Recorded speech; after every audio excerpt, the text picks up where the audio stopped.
لا إله إلا الله محمد رسول الله. بسم الله الرحمن الرحيم. السلام عليكم ورحمة الله وبركاته. الحمد لله الذي أرسل رسول بالهدى ودين الحق ليظهره على دين كله وكفى بالله عليما. أشهد أن لا إله إلا الله وحده لا شريك له وأشهد أن سيدنا محمدا عبده ورسوله. اللهم صل وسلم وبارك على سيدنا محمد وعلى آله وأصحابه ومن تبعه إلى يوم الدين. ربي اشرح لي صدري ويسر لي أمري واحلل عقدة من لساني يفقهوا قولي. أما بعد. Para jamaah sekalian, puji dan syukur kita panjatkan kehadirat Allah Subhanahu wa taala atas semua limpahan nikmat dan rahmat yang diberikan kepada kita. Alhamdulillah, Allah berikan nikmat iman dan Islam yang senantiasa bersemayam di dalam sanubari kita. Allah berikan nikmat kesehatan dan kelapangan waktu sehingga kita bisa mengikuti sholat subuh berjamaah di masjid yang kita cintai ini, memperpanjang itikaf kita untuk mengikuti kajian ilmu yang insya Allah memperkaya pengetahuan kita dan memperbaiki kualitas amaliyah kita. Salawat dan salam kita berharap selalu tercurah kepada junjungan Nabi besar Muhammad sallallahu alaihi wasallam, kepada keluarganya, pada para sahabat, para tabi'in, para tabi'ut tabi'in, para ulama, insyaallah kepada seluruh umatnya termasuk kita yang ada di masjid ini, insyaallah akan mendapatkan syafaat di yaumul akhir nanti. Amin ya rabbal alamin. Para jamaah, mari kita lanjutkan kajian hadis, masih membaca kitab Sahih Bukhari dengan bab yang sama, jilid pertama, jilid 1, Kitabul Ilmi. Kita baca hadis nomor 98, judulnya Al-Harsil 'alal Hadis, perhatian kepada kepada hadis Rasulullah, kira-kira judulnya begitu ya. Bismillahirrahmanirrahim. Hadatsana Abdul Aziz ibnu Abdullah qala hadatsani Sulaiman an Amr ibnu Abi Amr an Sa'id ibnu Abi Sa'id al-Maqburi an Abi Hurairah annahu qala Ya Rasulullah, man azhat nas bisyafa'atika yawmal qiyamah. Qala Rasulullah sallallahu alaihi wasallam, laqad zanantu ya Aba Hurairah an la yas'aluni an hadzal hadisi ahadun awwalun minka lima ra'aitu min harsika ala hadisi. Azhad nas bisyafa'ati yaumal qiyamah man qala la ilaha illallah khalisan min qalbihi wa nafsihi. Jadi kira-kira begini, Abu Hurairah, hadisnya dari Abdul Aziz ibnu Abdullah, selanjutnya bersambung sampai kepada Abu Hurairah. Annahu qala, bahwasanya Abu Hurairah itu bertanya kepada Rasulullah, ya Rasulullah, wahai Rasulullah, man azhat nas bisyafa'atika yaumal qiyamah. Ya Rasulullah, siapa orang yang paling berbahagia mendapatkan syafaatmu di hari kiamat? Kata Abu Hurairah begitu. Qala Rasulullah sallallahu alaihi wasallam, lalu Rasulullah sallallahu alaihi wasallam berkata, laqad zanantu ya Aba Hurairah alla yas'aluni an hadzal hadisi ahadun awwalu minka lima ra'aitu min harsika 'alal hadis. Kata Rasulullah begini, aku sudah menduga wahai Abu Hurairah, orang yang pertama bertanya kepadaku tentang masalah ini pasti kamu. ya. Karena aku lihat, ra'aitu, aku melihat, man harsika ala hadisi, aku melihat engkau ini adalah orang yang paling perhatian dengan hadis-hadisku. Lalu Rasulullah melanjutkan kata-katanya, as'adu nas bisyafaati yaumal qiyamah man qala la ilaha illallah khalisan min qalbihi aw nafsihi. Jadi Abu Hurairah, kata Rasulullah gitu kira-kira ya, orang yang akan menikmati, yang paling menikmati syafaatku nanti adalah orang yang mengatakan la ilaha illallah dengan ikhlas, tertanam di hatinya dan di jiwanya. Saudara-saudara sekalian, rupanya qalbi sama nafsi itu berbeda ya, hati sama jiwa itu berbeda. Nanti kalau butuh penjelasan itu tanya sama ahli tasawuf saja. Saya kurang bisa membedakan mana hati, mana jiwa itu ya. Ahli tasawuf kayaknya yang lebih paham itu. Kalau ketemu ada ahli tasawuf, tanya sama mereka itu. Para jamaah sekalian, hadis ini bercerita dua hal. Yang pertama tadi yang saya sampaikan yang terakhir itu tentang orang yang akan mendapatkan syafaat dari Rasulullah SAW di yaumul qiyamah. Yang kedua, yang pertama bercerita tentang diri sahabat yang perhatian terhadap hadis Rasulullah. Yang paling perhatian itu adalah Abu Hurairah atau Abdurrahman bin Syakar. Nama aslinya itu bukan Abdurrahman, nama aslinya adalah Abdul Syam Ad-Dausi.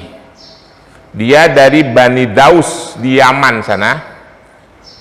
Karena salah satu kabilah Bani Daus namanya Tufail ibnu Ammar masuk Islam di Mekah.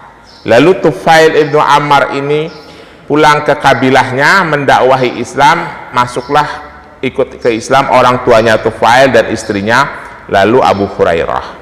Pada saat Tufail ibnu Ammar kembali ke Mekah menemui Rasulullah, Abu Hurairah diajak, ya, dan Abu Hurairah masuk Islam. Lalu Rasulullah hijrah ke kota Madinah, Abu Hurairah kembali ke kabilahnya di Yaman. Pada tahun ke-7 Hijriah, Tufail ibnu Ammar datang ke Madinah menghampiri Rasulullah membawa 80 orang kabilahnya. Salah satunya adalah Abu Hurairah atau Abdurrahman ibnu Sakhar. Jadi si Abdul Syam ini begitu ke Mekah ke Mekah pertama kali bertemu Rasulullah dan berbaiat masuk Islam, namanya diganti menjadi Abdurrahman, tadinya Abdul Syam. Abdul Syam itu artinya hamba matahari. Mungkin dia orang turunan beragama itu kali, Zoroaster ya. Agamanya orang Persia kan nyembah matahari. Nah, saudara-saudara, ada pelajaran yang penting nih dari Abu Hurairah. Beliau itu dipanggil oleh Rasulullah dan beberapa orang lainnya dipanggil dengan sebutan Ahlus Sufa. Oh, orang sufi ya. Ahlus Sufa itu, kalau mau cari definisinya sufi nanti ya, lihat aja di Google karena banyak definisi ya. Pokoknya ahli sufa dia. Beliau itu orang yang zuhud, seorang zahid, orang yang melakukan menjalankan kezuhudan disebut zahid. Beliau itu bertemu dengan Rasulullah kembali di kota Madinah pada tahun ke-7 Hijriah, berarti 3 tahun sebelum Rasulullah wafat. Cuma zuhudnya Abu Hurairah itu sangat efektif. 3 tahun doang bersama Rasulullah hidup, Abu Hurairah itu meriwayatkan hadis sahih 5.439 hadis. Hadisnya lebih dari itu, tapi yang sahih sekitar 5.439 hadis yang sampai ke kita hari ini. Jadi bapak-bapak itu kalau baca hadis pasti ujung-ujungnya Abu Hurairah, karena paling banyak meriwayatkan hadis. Padahal cuma 3 tahun. Abu Bakar radhiyallahu an hidup bersama Rasulullah sejak di Mekah sampai Rasulullah wafat, cuma meriwayatkan 240 hadis. Padahal hidup sama Rasulullah udah berapa puluh tahun gitu. Ya, tidak terlalu efektif. Abu Hurairah itu zuhud, meninggalkan urusan dunia, tetapi sangat efektif untuk kepentingan umat. Nah, ini pelajaran buat kita. apabila kita sudah berkomitmen diri ingin berzuhud, ingin menjadi seorang zahid, orang yang meninggalkan urusan dunia, ingin fokus pada urusan agama dan urusan akhirat saja, ada manfaatnya buat kita, ada manfaatnya buat keluarga kita, ada manfaatnya buat masyarakat kita. Jangan zuhud tidak jelas. Sekarang banyak yang zuhud tidak jelas itu. Mohon maaf ini jangan tersinggung ya, sekali lagi jangan tersinggung. Saya tuh kurang setuju dengan orang-orang yang suluk itu. Tapi ini pendapat pribadi ya Pak. Sekali lagi, karena Rasulullah tidak melakukan seperti apa yang dilakukan oleh orang-orang yang bersuluk saat ini, mendekatkan diri kepada Allah dengan cara-cara yang tidak sesuai dengan syariat. Para sahabat itu banyak yang zuhud, tapi zuhudnya itu ada manfaatnya. Waktu kita sehari itu kan 24 jam. Kalau kita meninggalkan urusan dunia, maka waktu kita untuk menuntut ilmu agama jadi bertambah. Betul tidak Pak? Taruhlah misalnya bekerja 8 jam, tidur istirahat 8 jam, 8 jam menuntut ilmu lagi, 24 dibagi 2. Kalau kita udah meninggalkan dunia, berarti ada tambahan waktu untuk menuntut ilmu agama, ada tambahan waktu untuk menambah kualitas amaliyah dan ibadah kita. Kalau kita berzuhud, ada manfaatnya buat kita, ilmu kita bertambah, karena tiap hari kita sibuk belajar, bergulat dengan kitab-kitab, bergaul dengan orang alim. Berzuhud jangan kagak bergaul sama orang alim, buang-buang waktu, sayang. Orang alim itu mesti orang yang berilmu agama. Nanti saya kasih contoh Pak, perlunya bergaul sama orang alim ya, sehingga Abu Hurairah itu sangat efektif dan efisien zuhudnya. Sampai hari ini kita menikmati hadis-hadis yang diriwayatkan oleh beliau. Beliau cuma berzuhud 3 tahun, benar-benar fokus itu 3 tahun. Habis itu begitu Rasulullah wafat, beliau diangkat mantu sama orang kaya Madinah. Habis itu hidupnya berubah. Lalu pada masa Khalifah Umar bin Khattab, beliau jadi amir di Bahrain, beternak domba dan sebagainya, akhirnya jadi kaya raya. Cuma zuhudnya beliau itu sampai tidur di depan rumahnya Rasulullah. Rumah Rasulullah kan pintunya langsung masuk masjid, menunggu hadis-hadis selama 24 jam. Jadi Abu Hurairah itu berkata, Ahlul Madinah itu sibuk, orang-orang Ansor maksudnya, sibuk dengan usahanya di ladang, karena orang-orang penduduk kota Madinah kan rata-rata bertani. Ahlul Mekah, orang-orang muhajirin sibuk dengan usahanya di pasar. Aku sibuk dengan hadis-hadis Rasulullah, dan alhamdulillah ada manfaatnya. Kita bisa mendengarkan ilmu sampai hari ini dari Abu Hurairah. Itulah manfaat daripada orang-orang yang berzuhud. Itu juga dilakukan oleh para imam fikih, Imam Hanafi, Imam Malik. Malah Imam Hanafi itu disisain, diwariskan harta oleh ayahnya 600 dinar, 600 keping uang emas, habis untuk hidupnya karena beliau fokus untuk mempelajari ilmu-ilmu fikih. Demikian pula Imam Malik.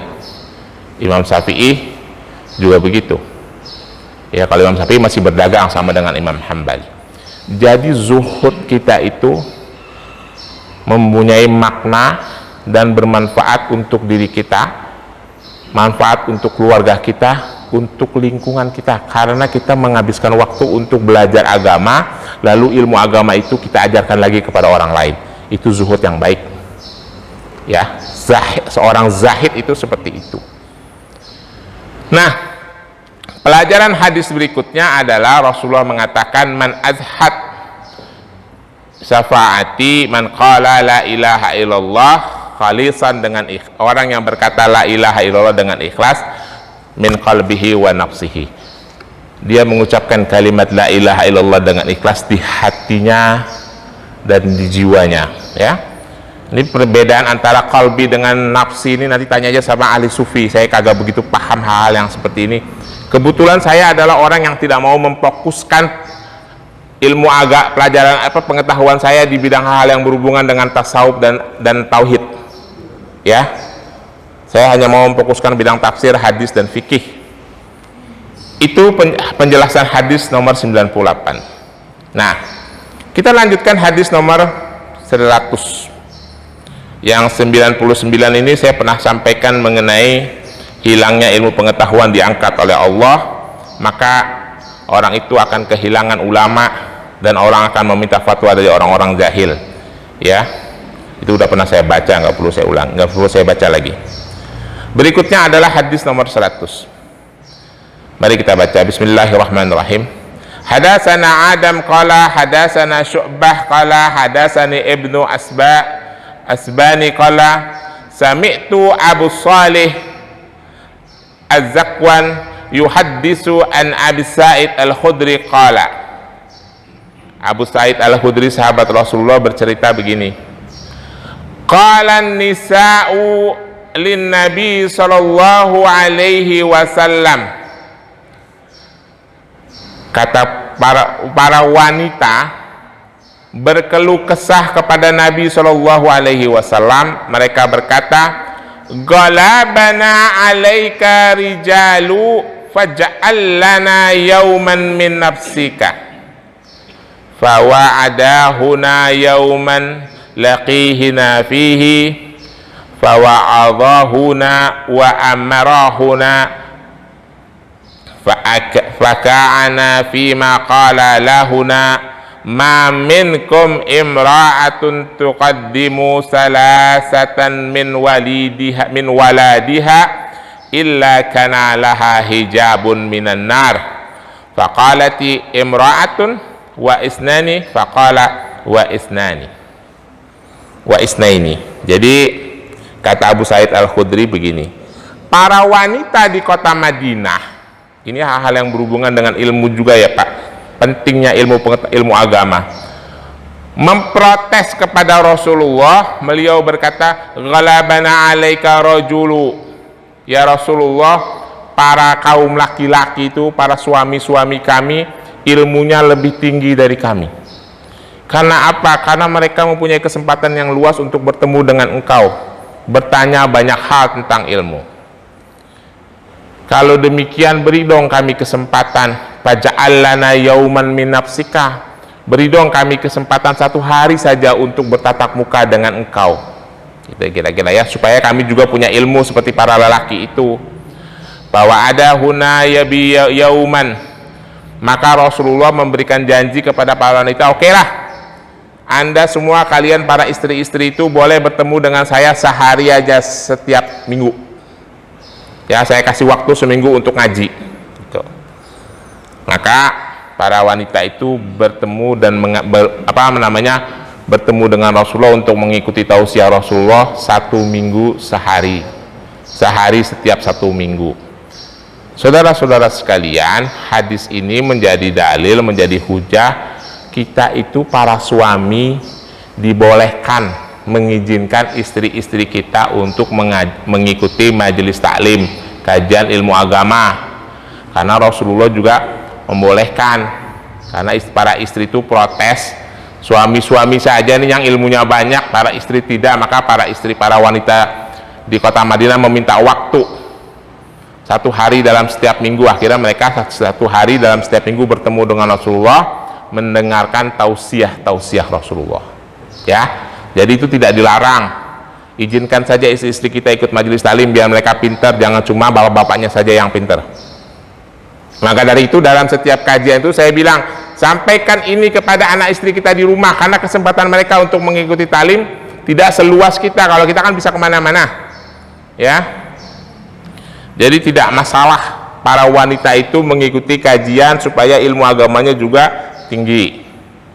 Nah, yang disampaikan oleh Rasulullah dalam kajian itu salah satunya nih ya nasihatnya, fakana fima qala lahuna, kata Rasulullah begini, maka Rasulullah berkata kepada mereka, ma minkum imra'atan tuqadimu salasatan min waladiha illa kana laha hijabun minan nar. Faqalati imra'atun wa isnaini, faqala Rasulullah wa isnaini. Jadi yang Rasulullah ngajarin begini, barang siapa yang dia ditinggal wafat oleh anaknya sampai 3 kali, ada kagak di sini Pak, punya anak meninggal, punya anak meninggal, punya anak meninggal gitu, maka kana laha hijabun minan nar, orang itu terhijab dari api neraka. Lalu si perempuan-perempuan itu protes, namanya juga perempuan ya Pak, kok sampai 3 ya Rasulullah, kalau 2 gimana? Kata Rasulullah, 2 juga boleh ya. Jadi kalau ada orang tua yang anaknya meninggal 2 orang mendahului dia, tuqaddimu artinya di depan mendahului, meninggal duluan, maka insya Allah orang tuanya terhijab dari neraka ya, karena itu adalah salafan, titipan, pendahuluan. Tapi jangan kita ngarepin anak kita meninggal ya. Cuma kalau itu terjadi maka orang tuanya terhijab dari neraka. Para jamaah sekalian, jadi itulah pentingnya kita belajar hadis, belajar ilmu agama, sampai Rasulullah itu mengizinkan para wanita boleh mengikuti tausiahnya 1 hari dalam seminggu, karena pentingnya mempelajari ilmu agama. Terutama para ibu-ibu ya bapak-bapak, istri-istri kita itu ilmu agamanya harus banyak, harus tinggi, harus luas, karena mereka bertemu dengan anak-anak kita setiap saat. Karena para istri itu mengajar anak-anaknya di rumah.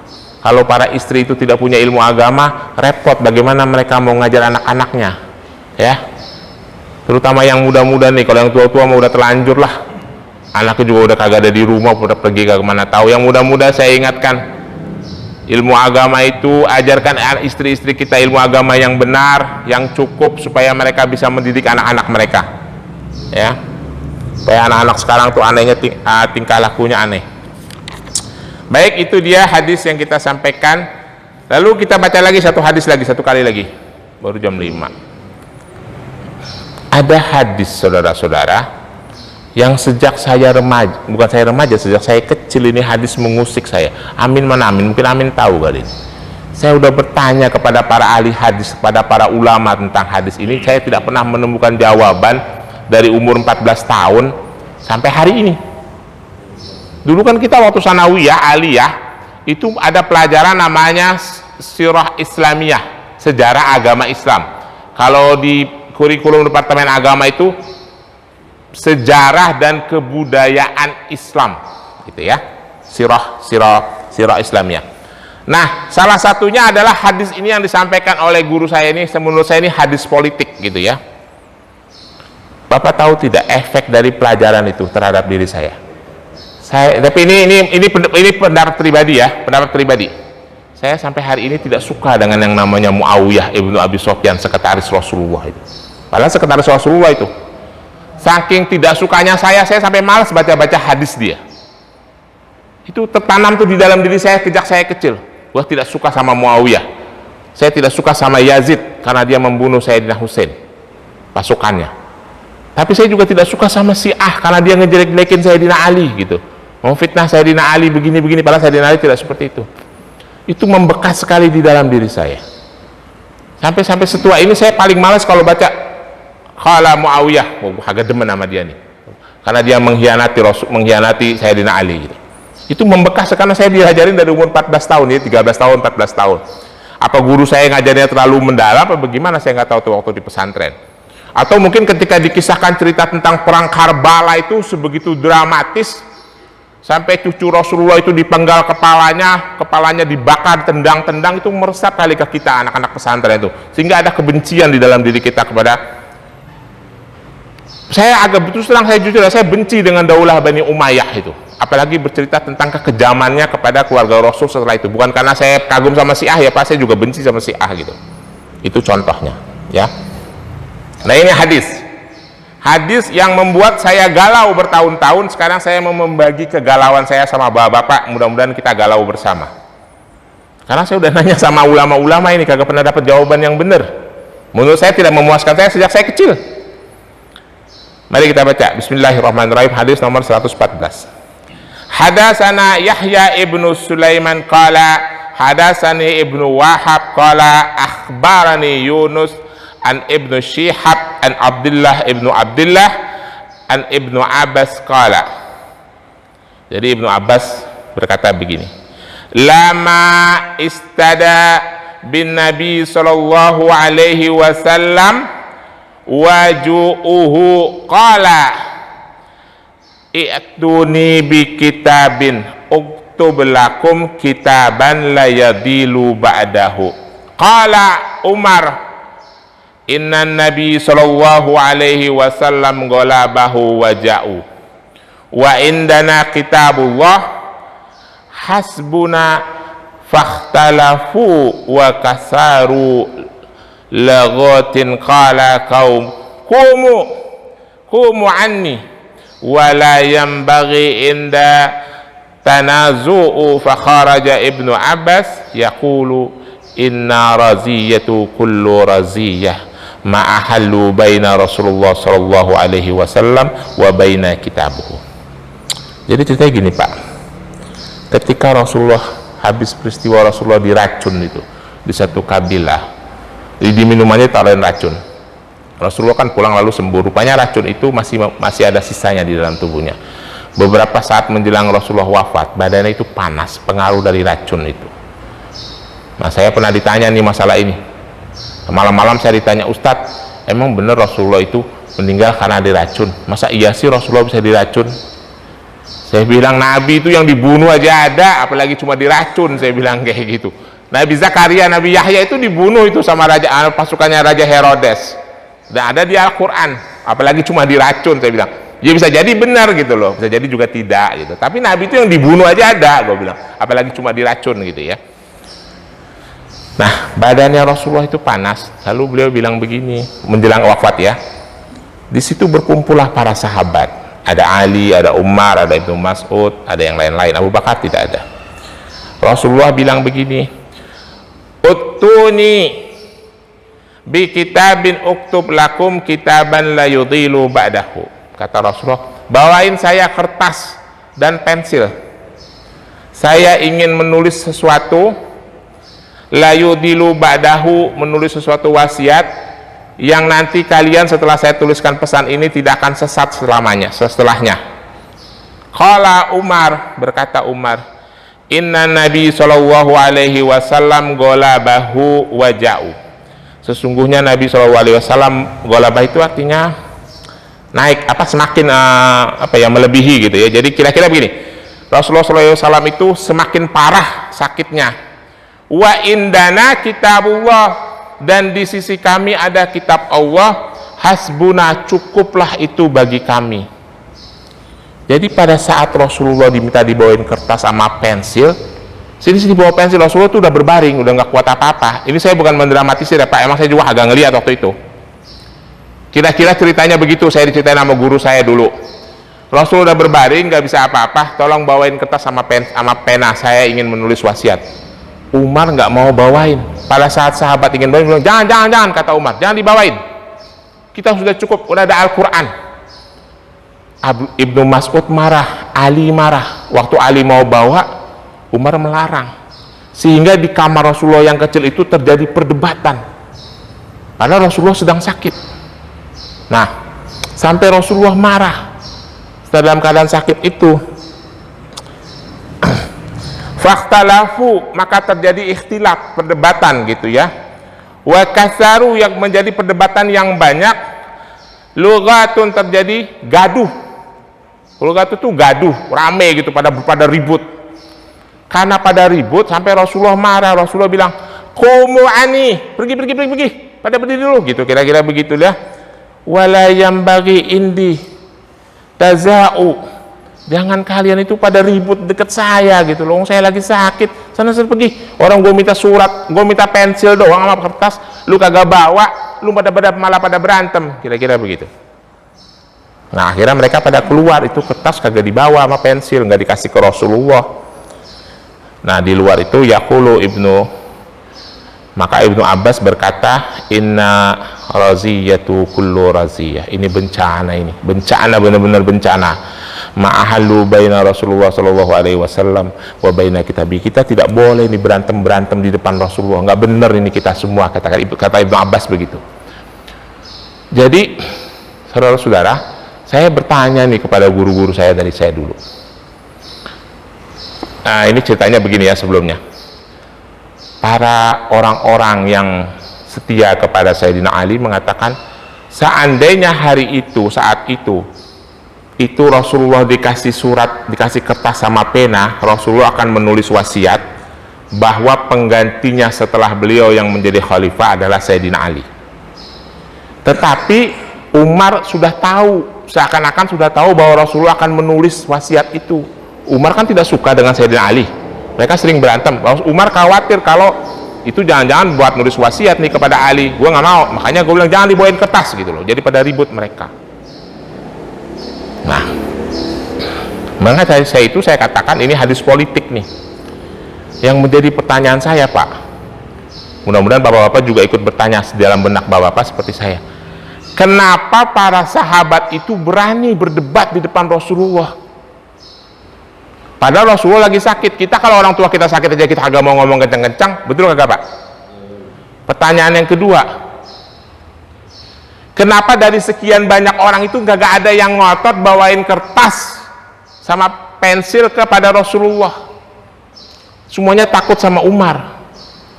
Pertanyaan saya yang ketiga, kenapa Umar itu melarang orang bawain kertas? Itu kan Rasul yang sangat dia hargai dan sangat dia cintai. Kok sampai dia berani ngelarang, menolak permintaannya Rasul? Padahal itu lagi sakratul maut. Maksudnya udah mendekati kematian, belum sakratul maut. Sedang sakit parah lah gitu ya. Umar menolak loh, jangan dibawain, sampai Rasul udah cukup Al-Quran bagi kami sebagai pesan. Lalu yang berikutnya, pertanyaan itu, Rasulullah itu kan sudah berdakwah selama 21 tahun lebih, sampai 22 tahun, sudah banyak mengeluarkan hadis, Al-Quran sudah sempurna diturunkan, tapi kenapa masih mau nulis wasiat lagi? Kira-kira wasiatnya itu apa gitu loh, sampai hari ini tidak terjawab. Nah, seandainya benar bahwa itu adalah wasiat yang akan dituliskan oleh Rasulullah berisi bahwa penggantinya setelah beliau itu adalah Ali, maka nggak ada tuh Khalifah Rasyidin. Dari mulai Umar dan seterusnya itu pendapat para pengagum Ali, bukan pendapat saya ya. Nah, saya bertanya tuh pertanyaan-pertanyaan itu kepada ahli hadis, pada guru-guru saya. Saya tidak suka jawaban guru-guru saya itu. Jawabannya cuma satu, ya kita husnuzon saja kepada para sahabat Rasul karena mereka adalah manusia-manusia mulia. Pertanyaan itu tidak pernah terjawab sampai hari ini. Nah, saudara-saudara sekalian, para ahli hadis mengatakan bahwa ini adalah dalil dibolehkannya kita menulis hadis. Karena dulu Rasulullah kan pernah melarang menuliskan hadis. Ini adalah dalil dibolehkannya menulis hadis. Menurut saya bukan itu dalil itu. Ini bukan dalil dibolehkannya menuliskan hadis. Ini pasti Rasulullah mau nulis wasiat tertentu yang ditujukan kepada orang tertentu, dan menurut saya adalah Sayyidina Ali.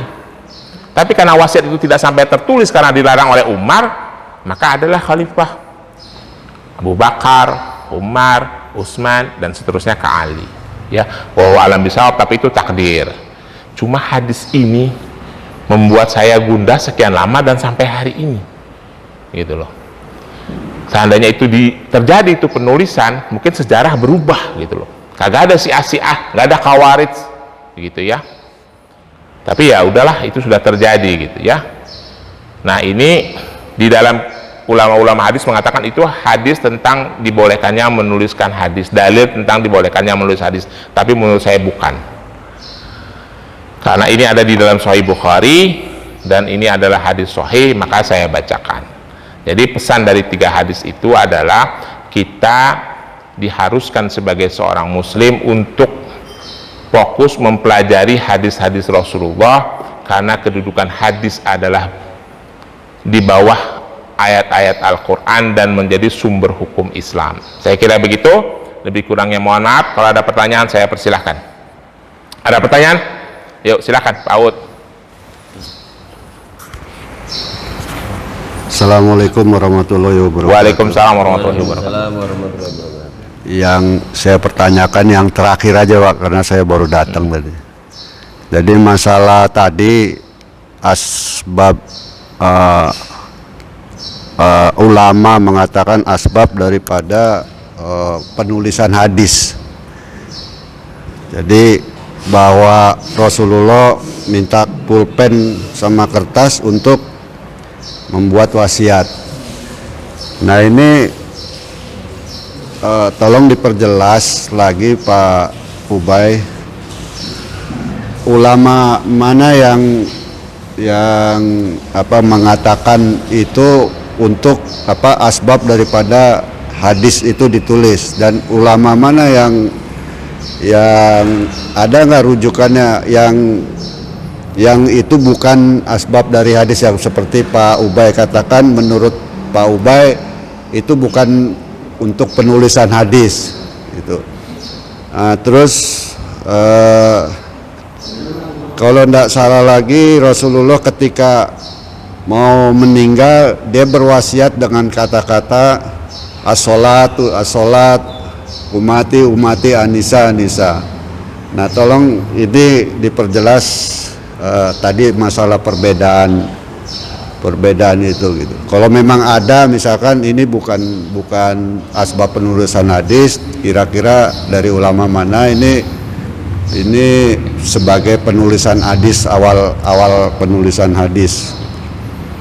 Jadi biar nggak istilahnya istihad atau khilafiyah atau apa gitu. Terima kasih banyak Pak Ubais. Assalamualaikum warahmatullahi wabarakatuh. Pernyataan statement saya yang mengatakan menurut saya ini bukan dalil tentang dibolehkannya menulis hadis, itu pernyataan pribadi ya. Saya menurut pendapat saya ini bukan dalil dibolehkannya menulis hadis. Ini adalah dalil menurut pendapat saya ini, Rasulullah akan memberikan wasiat kepada Sayyidina Ali. Itu keyakinan saya. Ini bukan karena saya orang Syiah ya, cuma itu keyakinan saya bilang itu. Sejak saya remaja, sejak saya umur 13 tahun saya belajar hadis ini, saya udah yakin ini pasti Rasulullah mau menulis wasiat untuk Sayyidina Ali gitu ya. Karena ya setiap sahabat punya kelebihan, tapi penalaran saya yang terbaik adalah Sayyidina Ali. Setiap sahabat punya penalaran, punya kelebihan, tapi penalaran saya pribadi ini loh, yang terbaik adalah Sayyidina Ali. Nah, kenapa bisa begitu? Pada diri Sayyidina Ali itu lengkap. Dia ada kelebihan Umar, ada kelebihan Abu Bakar, ada kelebihan Utsman. Ali dermawan, Ali pemberani seperti Umar, Ali cerdas, sangat cerdas bahkan. Ali juga bijaksana seperti Abu Bakar. Alam bisawab, itu pendapat pribadi. Lalu pertanyaan yang berikutnya, ulama mana yang menyatakan ini adalah dalil penulisan hadis? Itu adalah ulama-ulama kalangan khalaf, ulama-ulama baru. Karena secara resmi hadis itu boleh dituliskan. Hadis itu udah ditulis oleh para sahabat ya Pak. Itu pada saat Rasulullah sedang menyampaikan tuh udah mulai nulis. Lalu dilarang oleh Rasulullah, jangan tulis apa yang aku sampaikan. Kenapa? Karena takut kecampur dengan wahyu Al-Quran. Karena kan Rasulullah juga menyampaikan Al-Quran kalau Allah Ta'ala. Nah, Rasulullah mewajibkan para sahabat untuk menuliskan wahyu-wahyu yang turun. Maka Rasulullah punya sekretaris, Zaid bin Harisah, salah satunya adalah Muawiyah juga, yang tadi saya tidak suka itu juga sekretaris Rasulullah yang menuliskan wahyu. Dia itu salah satu penulis wahyu, ada 4 orang penulis wahyu. Nah, karena wahyu itu ditulis di sembarang tempat, di batu, di kertas, di kulit, bayangkan di kulit lah ya, di kayu-kayu seperti ini. Wahyu itu kan belum dikumpulkan kan di masa Umar dan diresmikan di masa Utsman. Maka Rasulullah melarang menuliskan hadis, takut bercampur. Tetapi para sahabat sudah mulai menulis, tapi membedakan. Nah, beberapa ratus tahun setelah itu baru diresmikan disusunnya kitab-kitab hadis. Walaupun Imam Malik sudah mulai menyusun kitab hadis, Imam Hanafi walaupun dia imam fikih tapi sudah mulai menulis kitab-kitab hadis. Maka ulama-ulama khalaf lah yang menyatakan dibolehkannya dalil ini, hadis ini dinyatakan sebagai dalil dibolehkannya penulisan hadis, karena awalnya memang dilarang. Bahkan Abu Hurairah sendiri pernah diancam oleh Umar karena dicurigai menyampaikan hadis-hadis palsu, karena saking banyaknya beliau menghafal hadis, tapi itu tidak terbukti gitu ya. Jadi itu adalah ulama-ulama khalaf yang membolehkan. Nah, terus pertanyaan berikutnya, nah ini nih yang mengenai Rasulullah menjelang wafat mengatakan sholat lalu ummati, itu banyak disampaikan tuh oleh para dai di Indonesia. Tetapi kajian lebih lanjut itu Rasulullah katanya dalam hadis-hadis yang diriwayatkan, saya tidak banyak hafal hadisnya, Rasulullah tidak mengucapkan seperti itu. Rasulullah hanya berpesan untuk kita melaksanakan sholat, tidak bilang ummati gitu loh. Nanti mungkin kita bahas tentang sendiri hadis-hadis menjelang Rasulullah wafat gitu ya. Memang para dai di Indonesia mengatakan ummati ummati gitu loh, tapi tidak ada itu riwayat yang sahih gitu ya. Jadi itu kira-kira jawaban saya. Tapi yang mana sih hadisnya Pak yang disampaikan menjelang Rasulullah wafat? Nanti kita kaji lagi detik-detik terakhir ya, hadis-hadis yang disampaikan kita cari di kitab-kitab tersendiri. Tapi kira-kira begitu ya. Terima kasih. Satu lagi Pak, ya. ini kan masalah wahyu dan hadis takut ketukar. Ketika di Madinah dulu kaum Ansor dengan ada dua suku yang terbesar antara kaum Ansor dan orang Yahudi. Nah Yahudi ini kan mau ya lanjut Horut, biarin aja yang lagi makan. Kaum Yahudi ini kan mau bergabung dengan kaum Quraisy untuk menyerang daripada ini, terus kemudian Rasulullah membuat perjanjian kepada orang Yahudi bahwa ini mau menyerahkan kebun kurmanya dari kaum yang satu suku di Madinah gitu. Nah ketika itu ada perjanjian sekian akhirnya yang tempatan itu orang Madinah itu nggak setuju. Nah kemudian dia bertanya kepada Rasulullah, ya Rasulullah ini wahyu atau menurut engkau? Ternyata itu bukan wahyu.